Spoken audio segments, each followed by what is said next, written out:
federal judge has ruled the woman alleging she was raped by Jay-Z and Sean Diddy Combs can remain anonymous. The woman says both men raped her at a party when she was 13 years old. Jay-Z's legal team had fought to get the case dismissed, arguing his accuser should have to reveal her name. But the judge disagreed. ABC's Morgan Norwood has the latest. A legal victory for the woman who is suing Jay-Z for allegedly raping her when she was 13.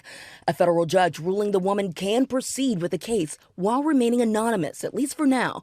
But the judge also chastising the lawyers representing Jay-Z, accusing them of trying to fast-track the judicial process by repeatedly filing motions to reveal the identity of the Jane Doe to have the case dismissed. The judge writing in a 5-page brief that the Carter's lawyers' relentless filing of combative motions containing inflammatory language and ad hominem attacks is inappropriate, a waste of judicial resources, and a tactic unlikely to benefit his client. The court will not fast-track the judicial process merely because the counsel demands it. This latest legal twist coming after the recently filed civil lawsuit by Jane Doe, claiming that Jay-Z, whose real name is Sean Carter, and P. Diddy, drugged and raped a 13-year-old girl at an after-party after the MTV Music Awards in 2000, while an unnamed celebrity watched.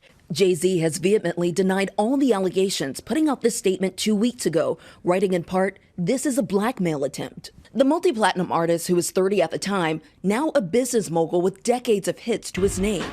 His attorneys have denied everything about Jane Doe's account and pointed to some alleged inconsistencies in her story.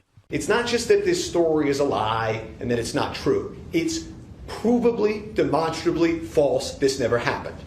The judge writing that while Jane Doe can remain anonymous for now, she may be required to reveal her identity at a later date to allow Jay-Z's lawyers to collect facts necessary to prepare for trial. Oftentimes, when someone is accused of a crime like this, the accuser doesn't want to be named. And if they are forced to be named, we have seen certain people decide to drop the lawsuit altogether. Morgan Norwood, thank you. And Tony Busby, the lawyer representing Jay-Z and Diddy's accuser, says in a statement to ABC News, quote, "I will say that the coordinated and desperate efforts to attack me as counsel for alleged victims are falling flat. We won't be bullied or intimidated."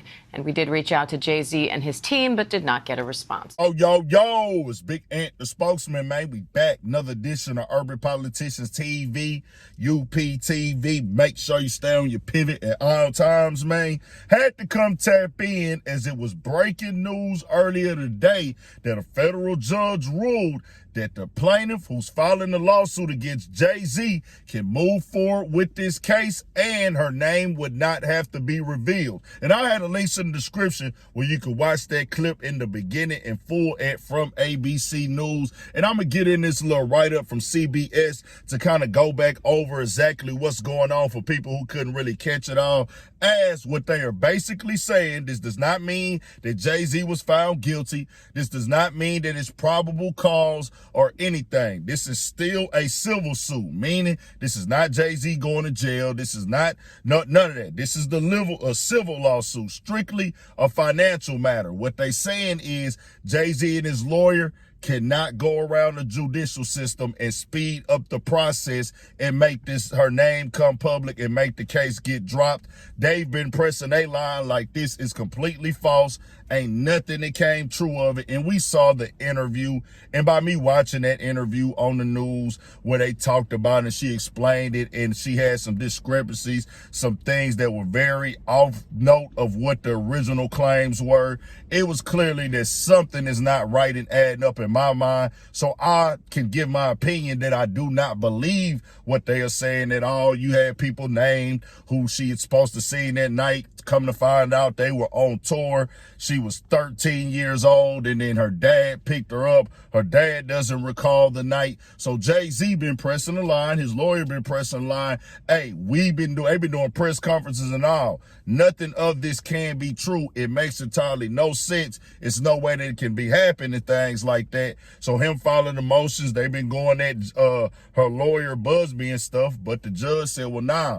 Y'all still got to go through the judicial process. We still not finna move it up. So as of right now, Jay-Z still got to go forward with this lawsuit, and the trial is still on. It could come out at a later date that she will have to reveal her identity. And as I heard right there, sometimes when that happens, people go ahead and drop the case once everything get made public and stuff like that. And the write-up says this: an Alabama woman who says she was raped by Jay-Z and Sean Diddy Combs when she was 13 can proceed anonymously for now. In her lawsuit against the rap moguls, a New York federal judge ruled Thursday. In her written order, U.S. District Judge Annalisa Torres said the woman can proceed anonymously at this early stage of the litigation, but she may be required to reveal her identity at a later date if the case proceeds. That would allow defense lawyers to collect facts necessary to prepare for trial. Torres also cited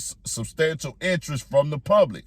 The Manhattan jurist also chastised Alex Sparrow, the lawyer representing Jay-Z, whose legal name is Sean Carter, for what she described as his relentless filing of combative motions containing inflammatory language and ad hominem attacks against the plaintiff's lawyer, calling them inappropriate, a waste of judicial resources, and a tactic unlikely to benefit his client. Torres wrote in her order Thursday that Sparrow, who has been on the case less than 3 weeks, has submitted a litany of letters and motions attempting to impugn the character of the plaintiff's lawyer, many of them expounding on the purported urgency of this case. Now, basically they saying you going harder than you supposed to do, or with the legal side, or from that judge's perspective, y'all doing too much right now trying to speed this process up. We not finna speed it up or anything like that. Y'all can't force nothing. That's what I'm gathering from it, from the way that I read this and take this in. I just got to say this: innocent until proven guilty. From what I heard with these inconsistencies with this story, this is super duper out of there. But in the legal system, you got to go through that process. They say nobody is above the law. You can't force nothing or anything like that. I most definitely can understand why Jay-Z and his lawyer will be going to the extreme, because certain lies, if they go unchecked, they can become the truth.